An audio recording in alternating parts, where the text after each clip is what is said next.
now that you got the schematic design, you've done the research on the building, we're up to the lease. What do you do during the lease?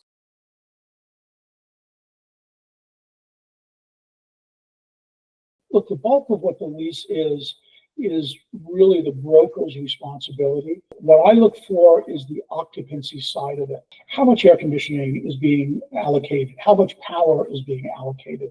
What are the building? I want to see a copy of the building rules and regs.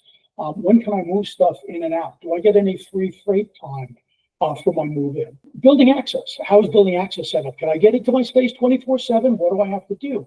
Does the building have a card key system downstairs? I want to know that, because if I have I did this in another project. I had a card key system upstairs in my tenant space, and we married them to the building's card key system, so they only had one fob. Not all buildings have a preferred list. If they do, we want to see it.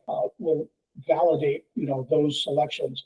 If we have the opportunity, and often we do, we say, look, we're happy to bid to those guys, and this is part of it. It's part of getting the deal done. We're happy to bid to those guys, but we want to have the right to bid outside as well, as long as it's a reputable contractor that the landlord approves. Because what you don't want is the three guys talking to each other. You take this one, I'll take the next one. Let's make the numbers a little higher. You don't want to have a chance for collusion on the back end. So the next thing after we sign the lease, now it's time for the architect to do their plans, and there's going to be the bid process. So explain to me what you do to level the bids and get the architect to finish the plan.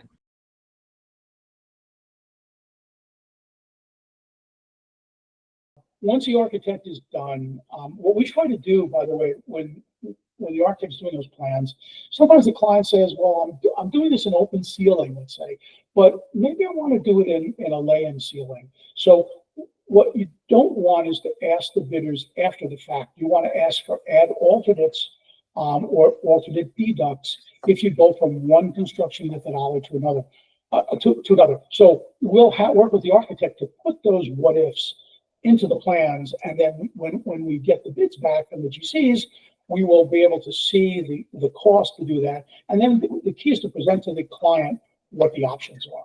During that time, they have the opportunity for what we call RFIs, with requests for information, which funnel back to us and then out to the architect and the engineers for answers. You weren't clear on this. What about this note? Do I have to do this after that? The goal is to not have any unanswered questions by the time the bids come to us. Once they come to us, we spreadsheet it. It's trade by trade, or add alternates, et cetera, and we can see the full list of everybody. And sometimes when you do that, electrical, one guy's at 50,000, one guy's at 300,000. Something's wrong. Somebody either overestimated, somebody underestimated.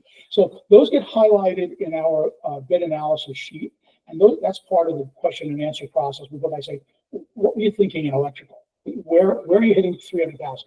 And again, if you're going 3 or 4 bidders, right, you'll know if one guy's 3 and the other guys are 50, you know that the realm is probably 50 and not 300. But by that time, I've asked for this in my RFP. I've asked for a duration construction schedule. So month 1, month 2, month 3, month 5, so that I can see how the GCs, when they bid it, how they're staffing the job. If one guy says it's a 4-month project, one guy says it's a 12-month project, he's paying his supers and his project manager 12 months worth of salary, and the general conditions, it's a general condition there, is skewed way to the to one side. So by that time, that the kickoff meeting, you have that schedule.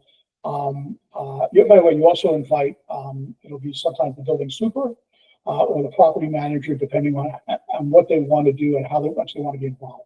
Because again, it's a collaborative effort with the landlord. It's not just the tenant on his or her own. And then we get started. We get set up in the field. We make sure all the insurance certificates are in. There'll be some proprietary things that we'll be doing. So we'll bring in, sometimes it's an ITAV security design build firm that will be doing that set of drawings separately. And we'll share that obviously with the landlord, and the GC will see it, because GC is going to build a wall. Somebody's got to put the cables in there. That's our guy. And then the GC's got to close the wall. So the schedules have to mesh.